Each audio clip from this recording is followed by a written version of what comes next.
नमस्कार दोस्तों, स्वागत है आप सभी का आपके अपने चैनल PYGS अड्डा में। हम लोगों ने उत्तर प्रदेश जो आगामी एग्ज़ाम है, चाहे उत्तर प्रदेश पुलिस का हो या आरओ का हो या उत्तर प्रदेश PCS का हो, इसके अलावा जितने भी उत्तर प्रदेश से रिलेटेड एग्ज़ाम होने वाले हैं, उसमें जो उत्तर प्रदेश स्पेशल से क्वेश्चन पूछा जाता है, उससे संबंधित हमने जो है 2 क्लास किए हैं। 20-22 मिनट के होंगे दोनों क्लास। उसको आप लोग देखिए और ज़्यादा से ज़्यादा शेयर करिए और कमेंट बॉक्स में ज़रूर अपना राय दिया करें, ठीक है। और इसके अलावा अगर कोई त्रुटि होती है तो उसको भी ज़रूर कमेंट सेक्शन में बता सकते हैं। आगे हम लोग चलते हैं, आज उद्योग से संबंधित कुछ बात करते हैं और भी जो इम्पोर्टेंट होंगे वो भी हम देखेंगे। तो सबसे पहले हम लोग देखते हैं उद्योग में कि कारण क्या है इसके अवस्थापना का या खनिज का। देखिए, अभाव था और औद्योगिक विकास कम था, इसीलिए उद्योग बंधु, ध्यान रखिएगा, उद्योग बंधु जो है 1986 में उत्तर प्रदेश सरकार लेकर आई और 2017 में उत्तर प्रदेश औद्योगिक निवेश एवं रोजगार, ठीक है, प्रोत्साहन नीति लेके आई। मेक इन यूपी विभाग की स्थापना की गई इसी के तहत, ठीक है। राज्य निवेश प्रोत्साहन बोर्ड का अध्यक्ष हमेशा कौन होता है? उत्तर प्रदेश का मुख्यमंत्री, ठीक है। और वर्तमान में कौन है? तो योगी आदित्यनाथ जी, ठीक है। आगे बात कर लें सूती वस्त्र उद्योग। तो यूपी का सबसे बड़ा उद्योग कौन सा है? सूती वस्त्र उद्योग है। देश में यूपी वस्त्र उद्योग के मामले में तीसरे स्थान पे आता है। ध्यान रखिएगा, कितने स्थान पे? तीसरे स्थान पे है।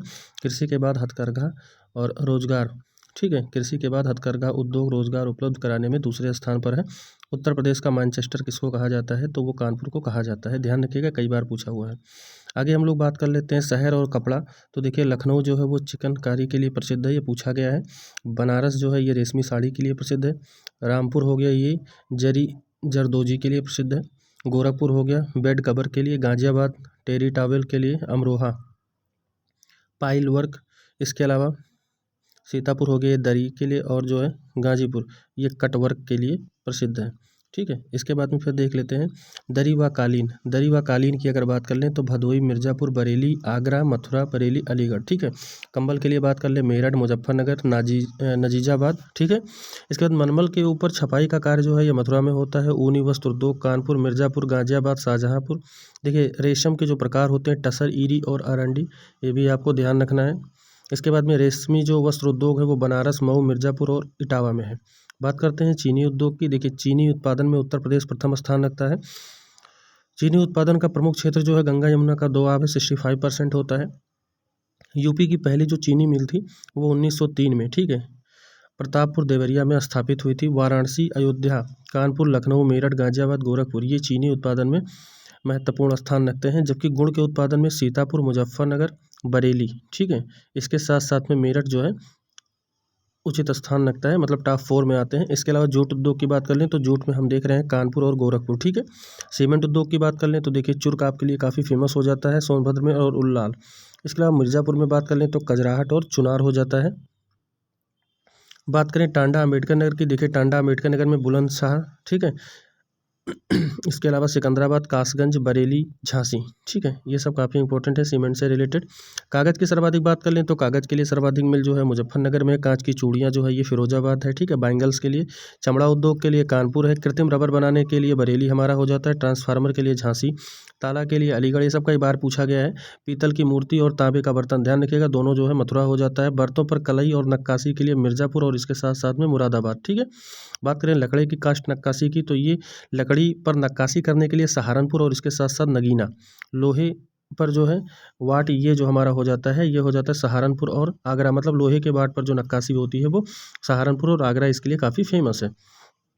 बात कर लेते हैं खिलौनों की लकड़ी से संबंधित। तो जो लकड़ी के खिलौने होते हैं वाराणसी और इसके साथ साथ में लखनऊ। और लकड़ी के खिलौने और फर्नीचर ये बनारस, बरेली, सहारनपुर और हाथरस। कुल मिला के लकड़ी से खिलौने से या फर्नीचर से संबंधित आएगा तो नंबर 1 पे हमारा बनारस होगा, ये आपको ध्यान रखना है। बात कर लेते हैं एल्युमिनियम की चादर व पिंड। तो ये हमारा हो जाएगा रेणुकूट, हिंडाल्को, ये सोनभद्र में स्थित है। यूरिया उर्वरक की बात कर लें तो फूलपुर, प्रयागराज, कानपुर, इसके अलावा गोरखपुर और बरेली, ठीक है, इसके साथ साथ में जगदीशपुर, अमेठी, ध्यान रखिएगा। आगे बात कर लें फास्फेट उर्वरक की। तो देखिए, फास्फेट उर्वरक में अगर बात करें तो प्रयागराज, कानपुर और इसके अलावा जो है हमारा हो जाता है मंगलवाड़ा, ठीक है। बात कर लें इलेक्ट्रॉनिक सिटी तो ये हमारा हो जाता है कौन सा? नोएडा हो जाता है, ध्यान रखिएगा। इसका क्या फुल फॉर्म होता है नोएडा का? तो new Okhla industry development authority होता है, ये भी ध्यान रखना है। आगे बात कर लें इलेक्ट्रॉनिक उद्योग की तो नोएडा, लखनऊ, प्रयागराज, वाराणसी, कानपुर, पनकी जो हमारा है ये भी इंपॉर्टेंट है, गाजियाबाद साहिबाबाद, ठीक है। आगे बात कर लें रेल के पहिए के लिए, तो देखिए रेल के पहिए के लिए हमारा लालगंज रायबरेली हो जाता है, और इसके साथ साथ में रेल कोच के लिए भी लालगंज रायबरेली हो जाता है। तेल शोधक कारखाना की बात करें तो वो मथुरा में है। कहाँ पर है? मथुरा में है।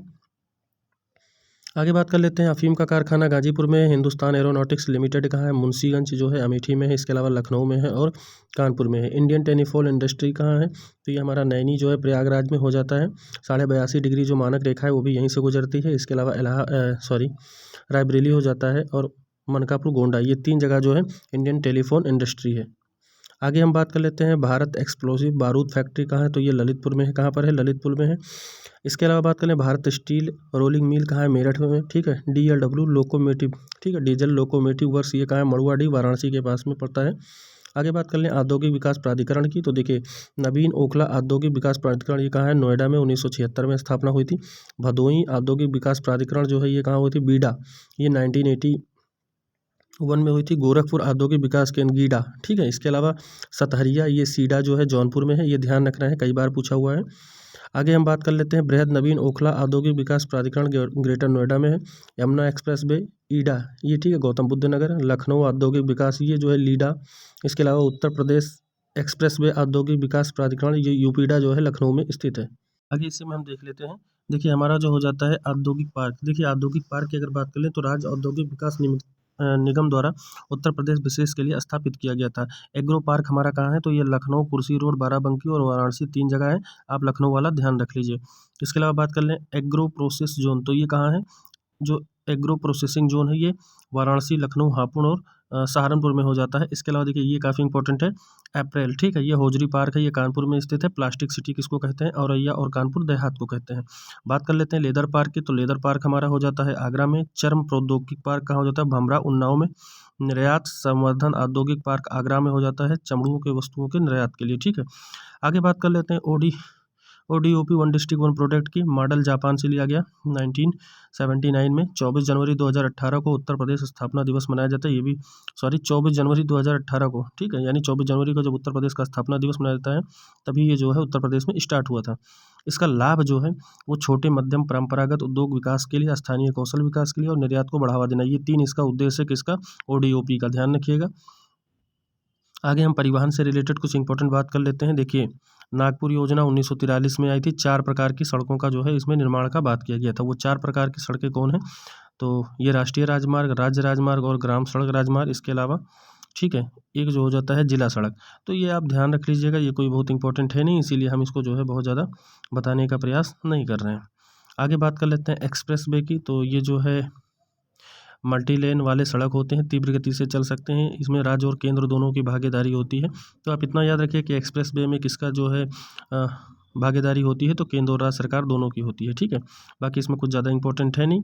NH के लंबाई के हिसाब से उत्तर प्रदेश का स्थान कौन सा आता है? तो महाराष्ट्र के बाद में दूसरा स्थान आता है और तीसरा हमारा राजस्थान हो जाता है। तो महाराष्ट्र, उत्तर प्रदेश और राजस्थान क्रमशः 1, 2, 3 नंबर पर स्थित हैं। उत्तर प्रदेश से गुजरने वाली सबसे लंबी राष्ट्रीय मार्ग कौन सी है? NH-19 है। पुराना नाम NH-02 था, दिल्ली से कोलकाता तक जाती है, ठीक है। इसके बाद में फिर बात कर लेते हैं आर्थिक, ये देखिए हमारे लिए इंपॉर्टेंट अभी नहीं है। यहाँ से हम लोग देख लेते हैं कि उत्तर प्रदेश में रोडवेज सेवा कब प्रारंभ हुई थी? 15 मई 1947 को लखनऊ से बाराबंकी स्टार्ट हुई थी। ध्यान रखिएगा, बहुत ही इंपॉर्टेंट है।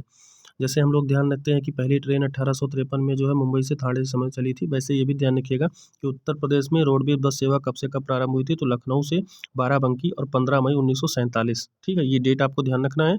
और कहाँ से कहाँ तक ये भी ध्यान रखना है। 1972 में राज्य सड़क परिवहन निगम की स्थापना हुई थी और 1993 में एक्सप्रेस बस सेवा का प्रारंभ हुआ था। उत्तर प्रदेश का पहला एक्सप्रेस वे जो है नोएडा है, ग्रेटर नोएडा एक्सप्रेस वे, ठीक है। आगे बात कर लें गंगा एक्सप्रेस वे, तो ये जो है पश्चिम से पूर्व में प्रयागराज टू मेरठ, ठीक है, प्रयागराज टू मेरठ, ध्यान रखिएगा। पूरब से मतलब स्टार्ट होता है, या पश्चिम पूरब लीजिए, पूरब पश्चिम, आपको जैसा उचित लगे, ठीक है। प्रयागराज से मेरठ है, आपको इतना ध्यान रखना है। आगे बात कर लेते हैं यमुना एक्सप्रेस वे की, ये 6 लेन की, नोएडा टू आगरा है। कहाँ है? नोएडा टू आगरा है। आगे बात कर लें पूर्वांचल एक्सप्रेस वे की, ये 6 लेन है और ये भी जो है लखनऊ से गाजीपुर है। उत्तर प्रदेश गंगा, ठीक है, कैनाल एक्सप्रेस वे, ये ग्रेटर नोएडा, ठीक है। इसके अलावा हमारा हो जाता है हरिद्वार और देहरादून, ये तीनों को जो है लिंक करता है। बात करते हैं आपात लैंडिंग की, तो देखिए आपात लैंडिंग में आगरा लखनऊ एक्सप्रेस वे पर कराई जा सकती है, ध्यान रखिएगा। कि यहाँ ट्रेन से संबंधित बात करते हैं, पहले तो ये जान लीजिए कि जो हमारा भारतीय रेल है वो रॉबर्टसन आयोग की सिफारिश पर लाया गया था, ये आपको ध्यान रखना है। और अब बात कर लेते हैं उत्तर प्रदेश में जो है पहली ट्रेन कब चलाई गई थी, 1859 में चलाई गई थी, और वो भी कहाँ, प्रयागराज टू कानपुर। देखिए बस कहाँ से कहाँ तक चली थी, लखनऊ से बाराबंकी, और ये कहाँ से चली थी, प्रयागराज से कानपुर। ध्यान रखना है कब चली थी, 1859 में, ये भी ध्यान रखना है। आगे बात कर लें उत्तर प्रदेश में रेल जोन मुख्यालय कौन सा है, तो देखिए पूर्वोत्तर रेलवे गोरखपुर है और उत्तर मध्य रेलवे प्रयागराज में स्थित है। उत्तर प्रदेश से कितने रेल जोनों की रेलवे लाइन गुजरती है, तो देखिए हमारा हो जाता है पूर्वोत्तर रेलवे, उत्तर मध्य रेलवे, इसके अलावा जो है पश्चिम रेलवे, उत्तर रेलवे और मध्य रेलवे। तो ये उतना इम्पोर्टेंट नहीं है। आगे है देश में जो है देश की सबसे लंबी ट्रेन जो है प्रयागराज एक्सप्रेस 26 कोच, और ये दिल्ली तक चलती है। सबसे बड़ा रेल यार्ड ये पंडित दीनदयाल उपाध्याय है। ये सब आपके लिए इम्पोर्टेंट नहीं है, ये वाला इम्पोर्टेंट हो जाता है कि रेल लाइन नेटवर्क के मामले में उत्तर प्रदेश का स्थान कौन सा है, प्रथम है। उत्तर प्रदेश में कोच, ठीक है, रिपेयर जो कारखाना है वो कहाँ स्थित है, तो ये हमारा हो जाता है गोरखपुर में। अब बात कर लेते हैं वायु परिवहन की। देखिए वायु परिवहन की अगर बात करेंगे तो भारत की प्रथम हवाई डाक सेवा 1911 में जो है प्रयागराज से नैनी, ठीक है, प्रयागराज से नैनी, ये भी आपको ध्यान रखना है। और सामरिक महत्व से वायुसेना हवाई अड्डा कहाँ है, तो गोरखपुर है। सामरिक महत्व का वायुसेना हवाई अड्डा कहाँ है, गोरखपुर में है, ध्यान रखना है। इसके अलावा देखिए कुछ और इंपॉर्टेंट हवाई अड्डों से रिलेटेड बात है। देखिए नागरिक उड्डयन प्रशिक्षण केंद्र कहाँ है, बमरौली प्रयागराज में है। नेशनल पैराशूट ट्रेनिंग कॉलेज कहाँ है, आगरा में है। इंदिरा गांधी राष्ट्रीय उड्डयन अकादमी कहाँ है, फुर्सतगंज रायबरेली में है। इसके अलावा बात कर लें राजीव गांधी राष्ट्रीय विमानन विश्वविद्यालय कहाँ है, फुर्सतगंज रायबरेली में है, ठीक है। अब देख लेते हैं कुछ इंपॉर्टेंट हवाई अड्डों के नाम। चौधरी चरण सिंह हवाई अड्डा कहाँ है, अमौसी लखनऊ में है। लाल बहादुर शास्त्री जो है ये कहाँ है, बाबतपुर वाराणसी में। महायोगी गोरखनाथ हवाई अड्डा कहाँ है, गोरखपुर में। डॉक्टर भीमराव अंबेडकर हवाई अड्डा कहाँ है, मेरठ। मर्यादा पुरुषोत्तम, अब इसका नाम चेंज हो गया है, ठीक है, ध्यान रखिएगा इसका नाम अब चेंज हो गया है। और आप लोग कमेंट बॉक्स में बताइए कि उसका नाम क्या रखा गया है। मेरे दिमाग से अभी जो है थोड़ा जा रहा है, तो मैं इसको रिकॉल नहीं कर पा रहा हूँ। ये अभी नया वाला जो बना है इसका मर्यादा पुरुषोत्तम था, लेकिन अभी नाम इसका चेंज हुआ है, ठीक है। इसके अलावा अगर बात कर लें जल परिवहन की बात करें तो राष्ट्रीय जल मार्ग जो है राष्ट्रीय राजमार्ग संख्या 1 प्रयागराज से हल्दिया, ठीक है, 1620 किलोमीटर। और राष्ट्रीय जल मार्ग एक जो दूसरा है प्रयागराज से दिल्ली है, ध्यान रखिएगा। बात कर लेते हैं पर्यटन एवं पर्यटन स्थल की। 1956 में उत्तर प्रदेश में पर्यटन विभाग की स्थापना की गई। 1972 में पर्यटन निदेशालय की स्थापना की गई और 1974 में पर्यटन विकास निगम की। आप पर्यटन विकास निगम की स्थापना जो है ये याद रख लीजिएगा। माननीय काशीराम पर्यटन प्रबंध संस्थान कहाँ है, लखनऊ में है, चिन्हट में। पर्यटन में रोजगार के लिए शिक्षण प्रदान करना, ठीक है, शिक्षण प्रशिक्षण प्रदान करना। बात करें 1998 पर्यटन नीति यूपी की पहली पर्यटन नीति थी, ध्यान रखिएगा। और 7 परिपथ थे, ध्यान रखिएगा, बौद्ध, बुंदेलखंड, बिंद, ब्रिज, ठीक है, ब्रज क्षेत्र, अवध हो गया, जल विहार हो गया, और इसके अलावा वन इको साहसिक पर्यटन परिपथ। तो आपसे ये तो नहीं पूछ सकता, बहुत चांस है, लेकिन ये पूछ सकता है कि कितने परिपथ थे। तो 1998 में जो है पर्यटन नीति आई थी और वो जो है यूपी की पहली थी और 7 परिपथ थे। ध्यान रखना हो तो रख सकते हैं, कोई बहुत बड़ी बात नहीं है। आगे बात कर लेते हैं 2015 में ग्रामीण पर्यटन नीति। 1950 से पहले हवेली या मकान के पर्यटक के लिए आवासीय स्थल के रूप में विकसित करना। बात करते हैं 2016 पर्यटन नीति। इसमें भी 7 परिपथ थे। पहला है हेरिटेज आर्क, इसके अंतर्गत आगरा, लखनऊ और वाराणसी को शामिल किया गया था। इसके अलावा अब है रामायण, महाभारत, स्वतंत्रता, क्राफ्ट और सूफी, ये जो है और 6 क्या थे, परिपथ थे, ठीक है। आगे बात कर लेते हैं यूपी में पर्यटन को उद्योग का दर्जा मिला था। तो देखिए यूपी में पर्यटन को उद्योग का दर्जा कब मिला, 1998 में, ये इंपॉर्टेंट है। उत्तर प्रदेश में पर्यटन पुलिस की स्थापना कब हुई थी, ध्यान रखिएगा, ये काफ़ी इंपॉर्टेंट हो जाएगा, खास करके उत्तर प्रदेश पुलिस के लिए, ठीक है, 2000 से 2001 में। डिस्कवरी योर रूट स्कीम, ये राज्य पर्यटन विभाग के द्वारा ही चलाया गया था। यूनेस्को की सूची में यूपी के मूर्त धरोहर कौन कौन से हैं, तो ये भी देख लेते हैं। देखिए मूर्त धरोहर की बात कर लें, ताजमहल 1983 में, आगरा 1983 में, और फतेहपुर सीकरी 1986 में। बात करते हैं उत्तर प्रदेश। देखिए ये इंपॉर्टेंट नहीं है। अब हम बात पर्यटन स्थल की कर लेते हैं। देखिए पर्यटन स्थल में अगर बात कर लें तो वाराणसी, काशी, ये जो है वाराणसी के बीच में बनारस में स्थित है। सप्तपुरी स्थल की बात कर लें, वाराणसी, अयोध्या, मथुरा, हरिद्वार, उज्जैन, द्वारिका और कांचीपुरम है। प्रथम जो उल्लेख है अथर्ववेद में है। रामायण व महाभारत का भी उल्लेख जो है डिपोडास के उत्तरकाशी की स्थापना के समय की गई थी, ठीक है। आगे बात कर लें जैन धर्म के 6वें जो तीर्थंकर हैं सुपार्श्वनाथ, ठीक है, और 23वें तीर्थंकर कौन है, तो ये पार्श्वनाथ हैं, ये वाराणसी से संबंधित हैं। और ध्यान रखिएगा पार्श्वनाथ से संबंधित जो पर्वत है वो भी संबंधित है, जो कि कहाँ है, झारखंड में है, ठीक है। आगे बात कर लें काशी विश्वनाथ मंदिर, इसका निर्माण जो है अहल्याबाई, ध्यान रखिएगा अहिल्या शब्द नहीं होता है, अहल्या होता है, ये भी आपको ध्यान रखना है, वर्तनी शुद्धि में आता है। तो अहिल्या होलकर ने जो है करवाया था। संकट मोचन मंदिर, तुलसी मानस मंदिर और 80 घाट की बात कर ले तो कुल 84 घाट, ठीक है। और दशमेध घाट, अहल्या, देखिए यहाँ पर एकदम करेक्ट लिखा हुआ है अहल्या, अहल्याबाई घाट और मणिकर्णिका घाट। ये रानी लक्ष्मीबाई का जो है बचपन का नाम क्या था, मणिकर्णिका था, ये भी आपको ध्यान रखना है। आगे बात कर ले, अयोध्या जो है ये सप्तपुरियों में से एक है। प्राचीन नाम इसका क्या था, तो इसका नाम अजायसा था। जन्मभूमि श्री रामचंद्र और इसके अलावा आदिनाथ, ठीक है। जैन धर्म के ऋग्वेद में इसका उल्लेख है, ठीक है। रामायण के जो है अनुसार 12 योजन यानी लंबा होता है और 3 योजन मतलब चौड़ा होता है। आगे अगर हम यहाँ पर बात कर लें तो देखिए महाजनपद काल में मथुरा सूरसेन की राजधानी थी और मथुरा जो है ये किसके, सातक वस्त्र के लिए प्रसिद्ध था। मथुरा शैली भगवान बुद्ध की जो है जो ये प्रतिमा बनी हुई है, इसको ध्यान रखना है। राजा सूरमल भरतपुर राज्य की राजधानी बनाई थी। श्री कृष्ण जन्मभूमि मंदिर, द्वारिकाधीश मंदिर और विश्राम घाट ये स्थित है, ये भी आपको ध्यान रखना है। बात कर लें वृंदावन 1590 में राजा मान सिंह ने गोविंद देव मंदिर बनवाया था। कौन सा मंदिर बनवाया था, तो 1590 में राजा मान सिंह ने गोविंद देव मंदिर बनवाया था। इसके अलावा अष्टसखी मंदिर, बिहारी जी मंदिर, काली और उसके अलावा केसी घाट और प्रेम मंदिर, ये सब जो है स्थापित किया गया था। अच्छा, शैली कभी पूछ ले तो द्रविड़ शैली में, ध्यान रखिएगा। बात कर लेते हैं प्रयागराज तीर्थों का राजा किसको कहा जाता है, प्रयागराज को कहा जाता है। संगम गंगा यमुना का कुंभ मेला लगता है। और ध्यान रखिएगा प्रयागराज, हरिद्वार, नासिक और उज्जैन, इन 4 जगहों पे क्या लगता है, कुंभ मेला लगता है। 1574 में अकबर ने नाम बदल के इलाहाबाद किया था। अक्टूबर 2018 में पुनः जो है प्रयागराज कर दिया गया। बात कर लेते हैं तो दर्शनीय स्थल अक्षयवट, अकबर का किला, नाग वासुकी मंदिर और भरद्वाज मुनि का आश्रम स्थित है। बात करें महाकुंभ की तो देखिए 12 वर्ष पे और अर्धकुंभ 6 वर्ष पे लगता है, ये काफ़ी इंपॉर्टेंट है, पूछ लेता है। और माघ मेला प्रतिवर्ष लगता है। चंद्रशेखर आजाद पार्क भी स्थित है, ये भी आपको ध्यान रखना है। आगे बात कर लेते हैं सारनाथ ऋषिपत्तनम। देखिए सारनाथ भगवान बुद्ध का प्रथम उपदेश कहाँ दिया गया था, तो सारनाथ में पाली भाषा में दिया गया था। अशोक ने शीर्ष, ठीक है, सिंह स्तंभ राजकीय चिन्ह में जो है दर्शाया गया है। और दर्शनीय स्थल अशोक के समय चौखड़ी स्तूप था, धामक स्तूप था, धामेक भी इसको कहते हैं, गुप्तकालीन है ये। इसके अलावा मृगदाव पक्षी विहार है, धर्मराज स्तूप है और जापानी कोरियाई जो है भाई और चीनी बौद्ध मंदिर भी स्थित है। बात कर लेते हैं आगरा की, तो आगरा की स्थापना जो है 1504 में सिकंदर लोदी ने करवाई थी। बाबर ने इसको राजधानी बनवाई थी और ये काफ़ी इंपॉर्टेंट हो जाता है। एतमादुद्दौला का मकबरा भी स्थित है और शाहजहां ने ताजमहल और मोती महल का भी निर्माण आगरा में करवाया था। बात करते हैं कर्जा नूरुल्लाह की मज़ार है और सिकंदरा में, ध्यान रखिएगा सिकंदरा में किसका है, तो मकबरा अकबर का है, ठीक है। बात कर लेते हैं फतेहपुर सीकरी की, तो देखिए फतेहपुर सीकरी जो है जहांगीर का जन्म स्थान है। मुगल की राजधानी 1573 से 1588 तक रही। बात करते हैं स्मारक की, तो देखिए बुलंद दरवाजा है, जोधाबाई का मकबरा है, बीरबल का मकबरा है और इसके अलावा पंचमहल स्थित है। तो ये फतेहपुर सीकरी के बारे में था। अब बात कर लेते हैं जौनपुर की, तो देखिए इसकी स्थापना फिरोज शाह तुगलक ने 1358 में की थी, जूना खां के नाम पर।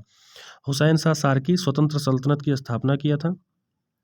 सिराज-ए-हिंद जौनपुर को कहा जाता है और अटाला मस्जिद भी ध्यान रखिएगा यहीं पर स्थित है। बात कर लेते हैं स्मारक, तो इसमें जो है लाल दरवाज़ा और अटाला मस्जिद, देखिए यहाँ पर दिया भी हुआ अटाला मस्जिद स्थित है। इसके अलावा बात कर ले कालिंजर, तो देखिए कालिंजर बांदा में पड़ता है और शेषसूरी की मृत्यु जो है, जो उसके तोप से शायद चला रहा था तो उसी में वो घायल हो गया था और कालिंजर बांदा के पास में, वहीं पर इसकी मृत्यु 1545 में हो गई थी।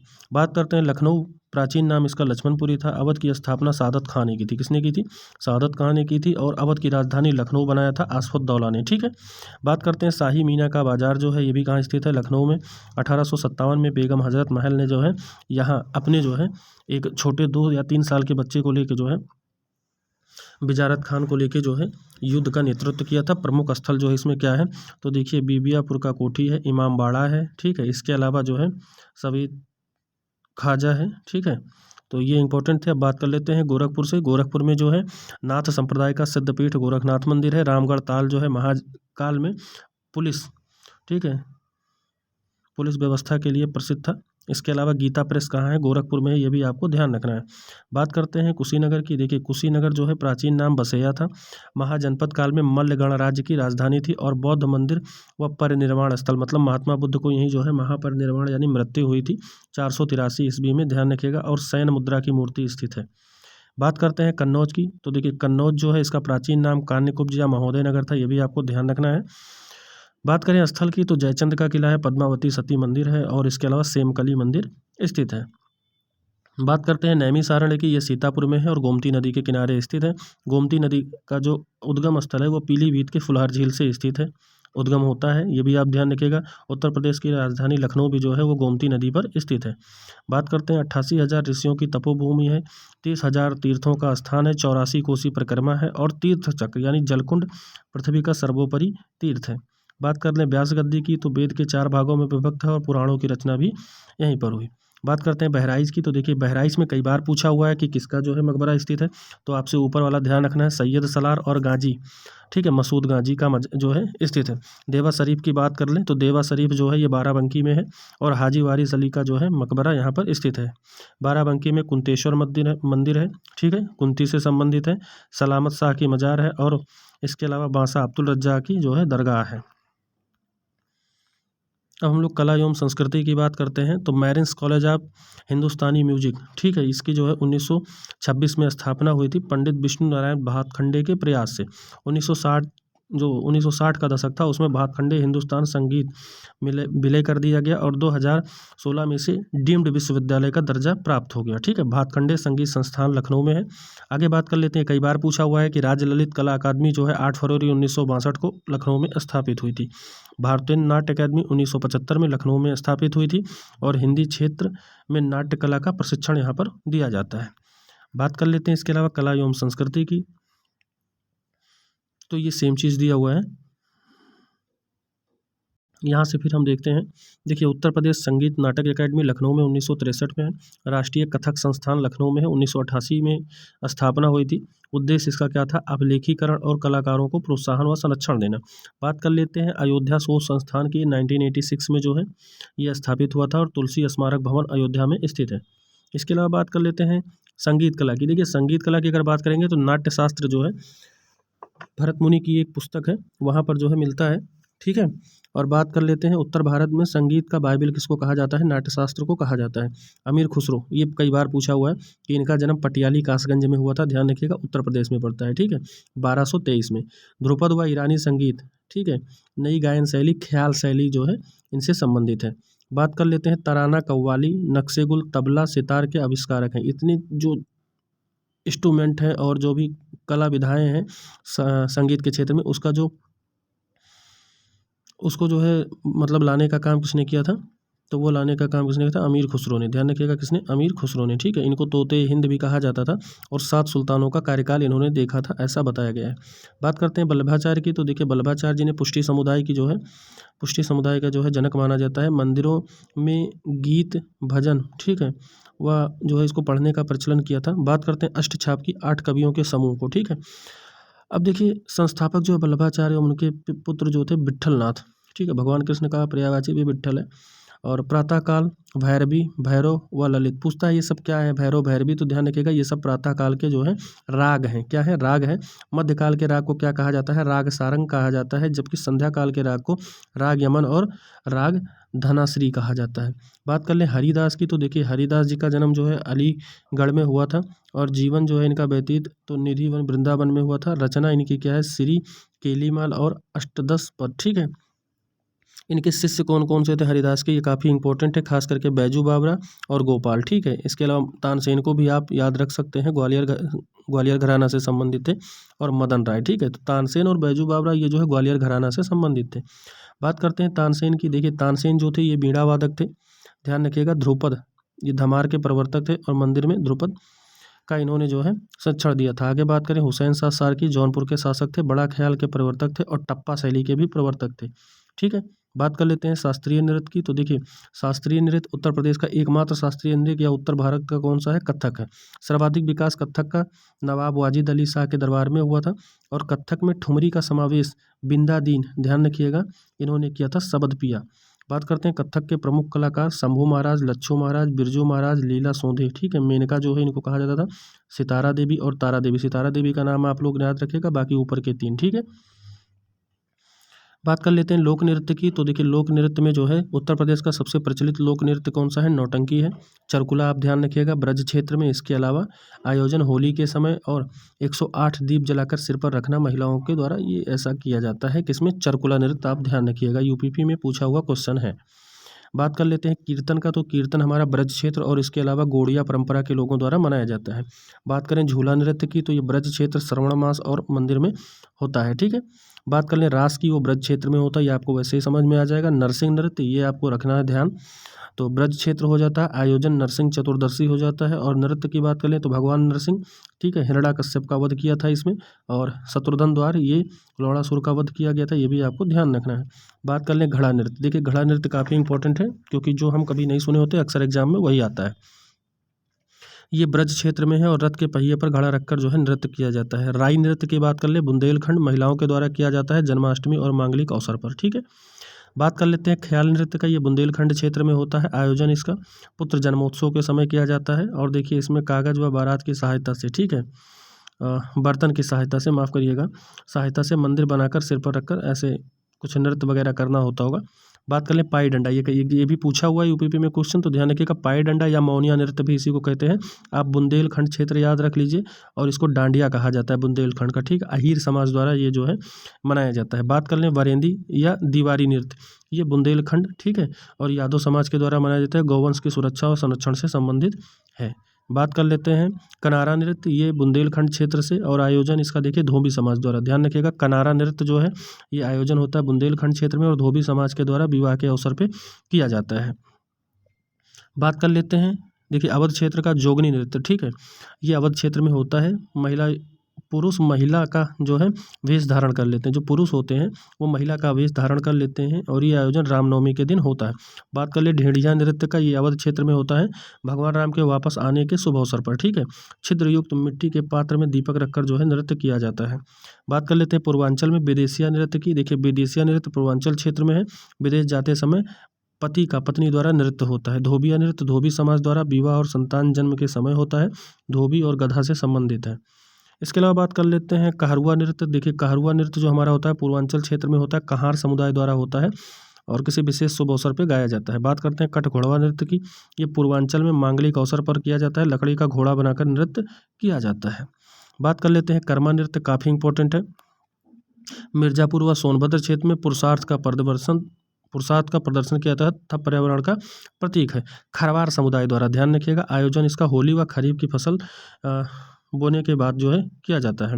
बात कर लें सैरा या सैला नृत्य की। ये ललितपुर, झांसी और हमीरपुर में होता है। वर्षा ऋतु में जो है इंद्रदेव की पूजा की जाती है, ठीक है, ध्यान रखिएगा।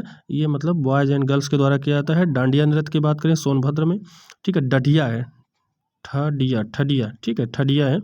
ये जो है सोनभद्र संतान के प्रति, ठीक है, और इसके अलावा सरस्वती माँ को जो है ये समर्पित होता है। तो ठडिया नृत्य आप ध्यान रखिएगा कहाँ किया जाता है, सोनभद्र में, बस इतना आपको ध्यान रखना है।